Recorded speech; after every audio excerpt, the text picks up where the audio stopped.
Bonjour les amis, aujourd'hui Bonjour. nous avons l'honneur de recevoir Sedji. Bonjour Sedji, Bonjour Violette. comment ça va? Eh bien, ma foi, fort bien. Je découvre votre environnement, votre village. C'est magnifique. Oui, c'est Et puis magnifique, j'ai c'est la vrai. vue là sur un pentagramme qui me rappelle ce dont je suis porteur également. Oui, il n'y a pas de hasard en fait, hein. Voilà. Ok. Alors écoute, Sedji, toi, tu vas participer aux rencontres de l'inconnu pour la première fois cette année. Tu n'étais pas là l'année dernière, tu fais partie de nos nouveaux conférenciers. Et tu vas nous parler de quoi? Alors, je vais vous parler à la fois de géographie sacrée et de sciences humaines. Et parce que en fait, c'est deux parties de mon existence. Les sciences humaines, pendant très longtemps, j'étais psychothérapeute, consultant en entreprise, et il m'a été donné également d'être maître de conférence en université. Et là, je m'étais spécialisé sur les stades de développement et sur une approche qu'on appelle l'approche intégrale, qui a cette particularité par rapport au thème de vos rencontres de cette année, de bien distinguer des stades de développement qui sont en alternance masculin-féminin, D'accord. yin-yang. Et donc j'ai beaucoup travaillé à partir de là et à partir de l'approche intégrale, eh bien, j'ai un peu extrapolé, j'ai créé mes propres schémas, j'ai développé mon propre modèle.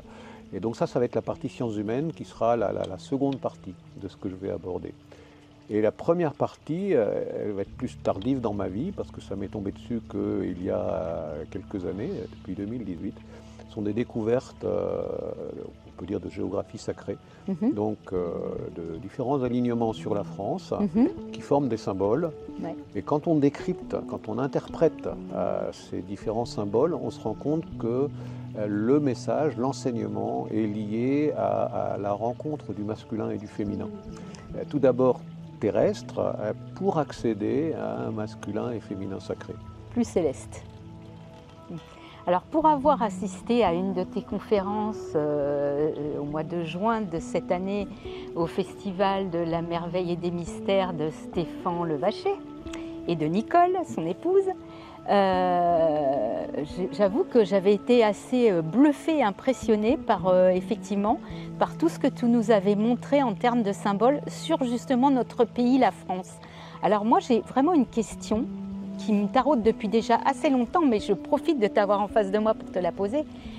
Qu'est-ce que la France a de particulier par rapport aux autres pays du monde pour être à ce point sacralisée?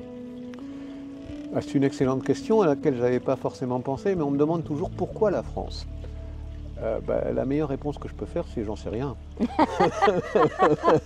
Mais il se trouve que de fait, dont acte, on trouve dans plusieurs cultures la citation de la France comme un pays important. Je pense que ce qui est inscrit à la fois dans sa forme, l'hexagone, à la fois dans les différents alignements que j'ai pu découvrir, mais il y a plein d'autres collègues, des traceurs de lignes comme on s'appelle entre nous, qui découvrent des tas de choses très étonnantes sur ce pays-là. Et quand on fait un petit peu, quand on voyage sur YouTube ou autre, on se rend compte que il n'y a pas que des Français qui évoquent le rôle de la France dans l'évolution des sociétés. Après, on sait bien que historiquement, la France a toujours été une forme de porte-flambeau de certaines nouveautés culturelles, politiques, etc. Reste à espérer que... Artistique aussi, je pense. Comment? Artistique aussi. Ah, bien sûr, j'incluais l'artistique dans le culturel. Et reste à espérer qu'elle soit encore aujourd'hui le porte-flambeau de nouveautés, plutôt des nouveautés lumineuses que des nouveautés sombres, comme certaines se montrent actuellement. Et pour le coup, vu ce qui est inscrit sur la France et vu ce dont je vais parler, et puis d'autres conférenciers vont parler, je pense que cette condition que la France retrouve on va dire, ce pourquoi elle est faite, c'est que le masculin et le féminin puissent se rencontrer et être complémentaires.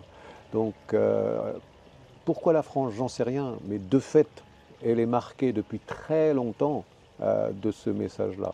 Et quand je dis très longtemps, c'est les aspects géographie sacrée. Une bonne partie sont liés à l'histoire des Templiers, parce que je montrerai brièvement pourquoi on peut affirmer que les Templiers sont dans la réalisation de cette œuvre de géographie sacrée sur la France. mais ils ont repris des lieux qui avaient une consonance celte, donc des lieux qui étaient dédiés à des divinités celtes au préalable.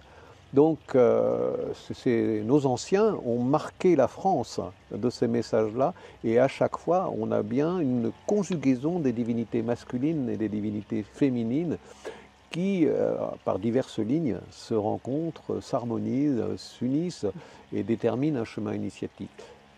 Je suis français, c'est sur la France que j'ai fait ces découvertes. On va faire cocorico? Peut-être non, on ne veut pas aller jusqu'à faire cocorico. Les gens me demandent, il n'y a pas d'autres pays, mais j'en sais rien. Le hasard ne m'a pas permis de découvrir d'autres choses sur d'autres pays. Voilà. Et alors, est-ce que, alors je vais pousser ma question un peu plus loin, est-ce que il n'y aurait pas une volonté malveillante, sous-entendu, hein, justement d'anéantir cette sacralité française? Parce que quand on voit ce qui s'est passé pendant la Révolution française, par exemple, on a l'impression que déjà là, elle a été très attaquée. Alors, oui, il y a évidemment une forme de volonté de diminuer la puissance de la France. Et pour ceux qui s'intéressent à l'actualité sous ses formes politiques et économiques, c'est absolument évident. Et alors après, certains la voient comme plutôt bienveillante au service d'un projet plus large. Donc, ce qui est en arrière-plan peut être considéré au départ comme heureux, puisque au point de départ, l'imaginaire dit que c'est à cause des nationalismes qu'il y a les guerres. Donc supprimons le nationalisme et nous supprimons les guerres. Oui.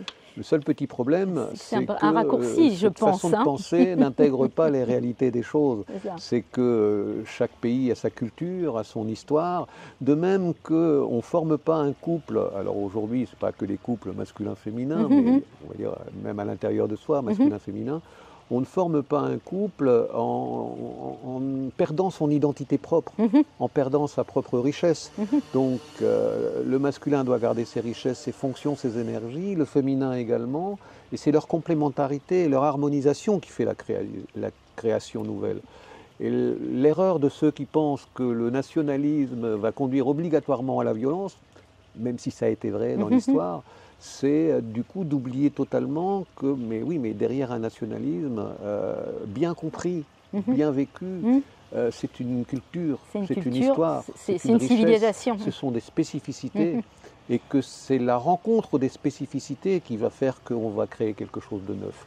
L'illusion, et c'est là peut-être que la volonté politique ou géopolitique de certains, et de penser qu'en ayant une forme d'absolutisme politique, on va résoudre le problème.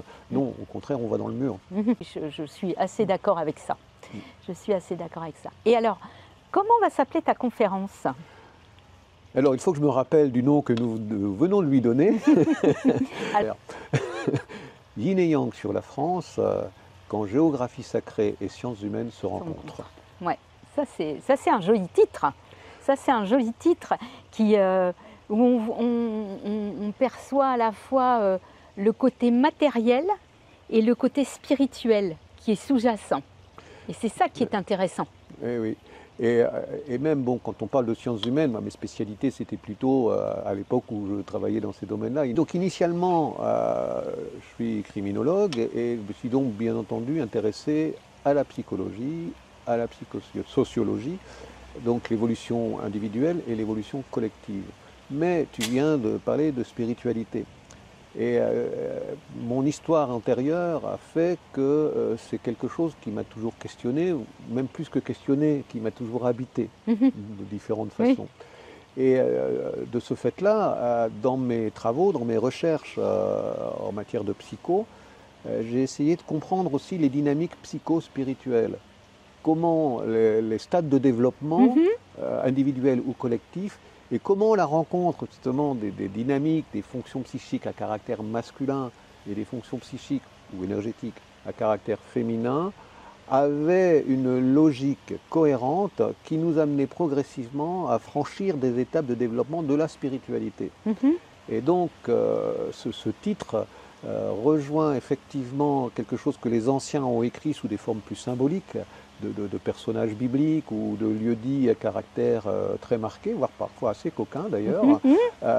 Et ça se relie avec mes travaux antérieurs. Et tout ça donc sur une base matérielle, historique, géographique, symbolique, ou alors de pures sciences humaines, mais on voit que cet ensemble, un seul itinéraire, c'est celui qui nous pousse à rejoindre ce qui nous dépasse. Exactement, exactement. Alors tu parlais de ton passé de criminologue. Est-ce que tu peux nous en dire plus concernant cet aspect de ta personnalité? Alors c'est un passé, c'est une formation de criminologue. Je suis juriste et criminologue.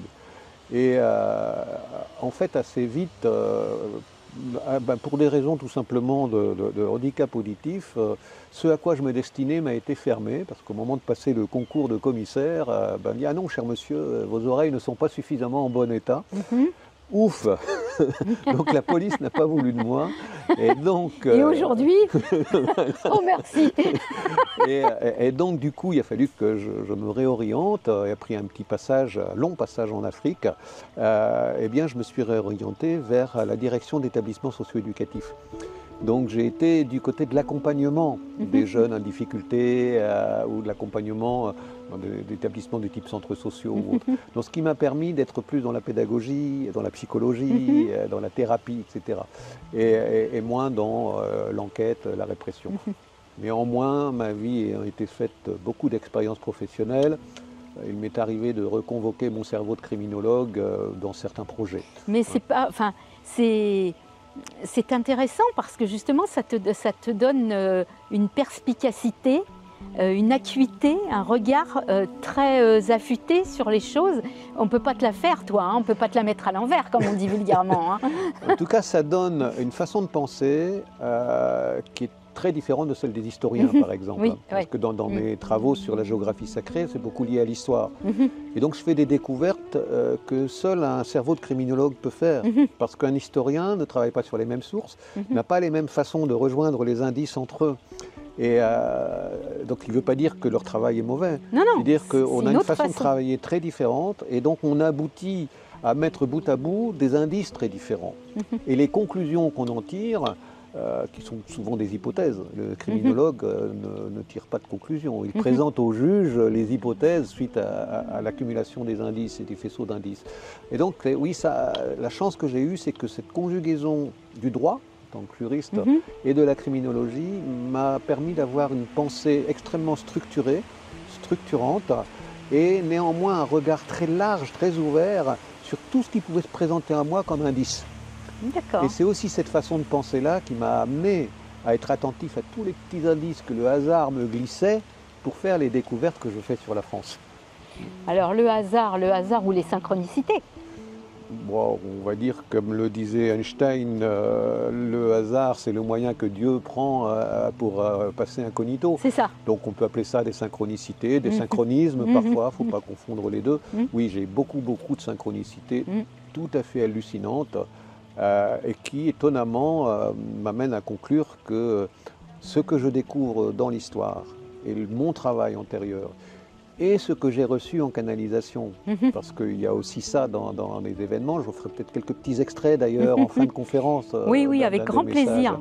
Avec grand plaisir. Que j'ai reçu en canalisation, mais tout ça forme en fait un faisceau d'indicateurs d'une mission particulière, d'un travail particulier dont je ne suis que le facteur, que le porteur. Voilà. D'accord. Eh bien écoute, merci à toi en tant que messager, puisque tu nous parles du facteur et du porteur. Et puis, au plaisir de te rencontrer directement sur la scène de l'espace Françoise Sagan à Cajarc au mois de mai prochain. Le plaisir sera largement partagé. Merci beaucoup, Cédric. À bientôt. À bientôt.